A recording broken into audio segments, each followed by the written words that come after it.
La adolescencia. Uf, qué etapa, ¿verdad? Ese tiempo de transición que puede empezar a los 11 y alargarse hasta bien entrados los 20. Es un periodo de cambios brutales y casi siempre está lleno de mitos y malentendidos. Ya no se es un niño o una niña, pero tampoco se tiene el estatus ni las responsabilidades de una persona adulta. Así que vamos a desmontar juntos algunas de esas ideas preconcebidas y a descubrir qué dice la ciencia sobre esta increíble metamorfosis. Mi cuerpo es un desastre. Esta frase es de Carmen, una chica de 15 años, y es un grito que resume perfectamente la angustia que sienten muchísimos jóvenes. Es una sensación muy de dentro, una lucha con un cuerpo que de repente parece de otra persona, un desconocido que va por libre. Entonces, ¿qué hay de verdad detrás de esos cambios de humor? De las decisiones que nos parecen impulsivas, de ese aparente aislamiento. Pues para encontrar la respuesta tenemos que mirar debajo de la superficie. Hay que ir directos a la asombrosa reorganización biológica, cerebral y psicológica que define esta etapa. Vamos a empezar por el principio. ¿Cómo hemos llegado a ver la adolescencia de la forma en que la vemos hoy en día? La respuesta, ya os lo digo, es bastante sorprendente. A ver, a principios del siglo XX, el psicólogo Stanley Hall la definió como una época de estrés y tempestad. Básicamente un torbellino biológico que no se podía evitar. Pero esa no es toda la historia, ni mucho menos. Décadas más tarde, la antropóloga Margaret Mead llegó con una visión totalmente distinta. Se fue a estudiar a los adolescentes de Samoa y concluyó que la cultura juega un papel fundamental. En sociedades donde el paso a la vida adulta es más fluido, la adolescencia no es tan caótica. La lección aquí es clara: la experiencia adolescente no es una sentencia biológica. Vale, ahora vamos a meternos de lleno en la sala de máquinas, en el motor biológico que lo pone todo en marcha, la pubertad. Y ojo, aquí hay una distinción súper importante. Pubertad y adolescencia no son sinónimos. La pubertad es el proceso biológico, universal, el cambio físico que llevamos programado en los genes. Es, digamos, el Big Bang, la explosión inicial. Pero la adolescencia es el viaje, que es mucho más largo y abarca lo psicológico y lo social. ¿Y qué es lo que aprieta el botón de esta transformación física? Pues todo empieza en el cerebro, con una señal del eje hipotálamo-hipofisario. Este empieza a liberar unas hormonas, las gonadotrofinas, que viajan por el cuerpo y despiertan a las gónadas, los ovarios y los testículos. El resultado, un aumento masivo en la producción de hormonas sexuales, como los estrógenos y los andrógenos, que son las que dirigen la orquesta de todos los cambios que vemos por fuera. En las chicas, el proceso suele empezar un poquito antes. El crecimiento del pecho puede arrancar sobre los 8 años y el famoso estirón, de media, se da unos 2 años antes que en los chicos. La primera regla, o menarquia, suele ser de los últimos hitos y, como veis, el rango de edad que se considera normal es muy, muy amplio. ¿Y en los chicos qué pasa?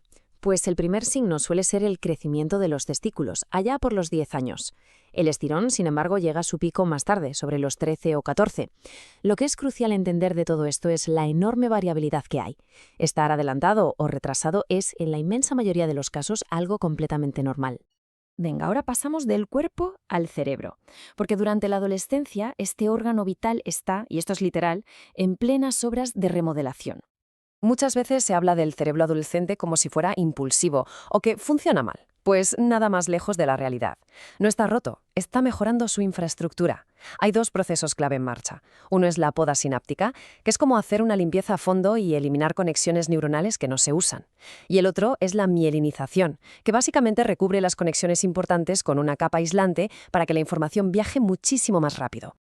Mirad, aquí se ve genial la diferencia. El cerebro infantil es como una red de carreteras secundarias, muy densa pero lenta. Durante la adolescencia, sobre todo en el córtex frontal, que es como el director general, el que toma las decisiones, el cerebro se convierte en una máquina más eficiente. Menos cables, sí, pero mucho más gruesos y rápidos. Autopistas, vaya. Así que la próxima vez que veamos una decisión impulsiva, recordemos, no es que el cerebro falle, es que está en medio de una actualización de software crucial.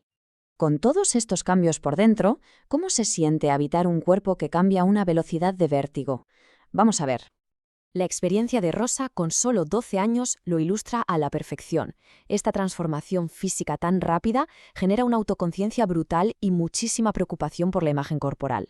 Las chicas, en particular, suelen estar menos satisfechas con su cuerpo a medida que avanza la pubertad, y esto es en gran parte por la presión social implacable que idealiza la delgadez. Y aquí viene algo muy importante. El cuándo ocurren estos cambios importa, y mucho. Para los chicos, madurar pronto suele traer ventajas sociales y una mejor autoimagen. Sin embargo, para las chicas que maduran antes, la cosa se complica. A menudo son menos populares entre sus amigas y se sienten más insatisfechas con su cuerpo. Y la experiencia de Jaime, de 14 años, nos muestra la otra cara de la moneda. Para los chicos, madurar más tarde que los demás puede ser una fuente de angustia tremenda. Les hace sentir menos atractivos e incluso puede afectar a cómo les va en los estudios. Estar desincronizado con el grupo tiene un coste emocional muy real. Y ahora vamos a dar un paso atrás para ver una perspectiva que de verdad es sorprendente. ¿Y si la adolescencia, tal y como la conocemos, fuera en realidad un invento moderno? Esta cita de Musgrove es una provocación total. La idea es que la adolescencia, como esa etapa larga y diferenciada, es una construcción social, un producto de la revolución industrial que empezó a exigir periodos de formación más largos, creó la educación obligatoria y, de paso, separó a los jóvenes del mundo de los adultos. Y este gráfico lo deja clarísimo. En 1890, el paso de la escuela al trabajo y al matrimonio era rápido, directo. 100 años después, esa transición se ha estirado de una forma increíble. La formación se alarga, la independencia económica tarda más en llegar y todo eso extiende en la práctica el periodo que llamamos adolescencia.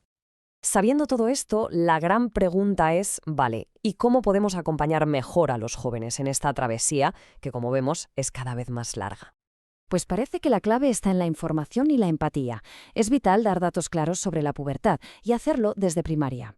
También es fundamental entender los riesgos específicos que corren los que maduran antes o después de la media. Y sobre todo, practicar la escucha activa. Pero escuchar de verdad, ¿eh? A menudo la mejor ayuda no es dar consejos, sino simplemente escuchar sin tener ya ideas preconcebidas para entender qué es lo que de verdad necesitan. Esto nos deja con una pregunta final para reflexionar. Si el viaje de la adolescencia es cada vez más largo, con una independencia que se retrasa cada vez más, ¿cómo podemos como sociedad, todos juntos, mejorar el camino para que esta transformación sea una base sólida y saludable para la vida adulta?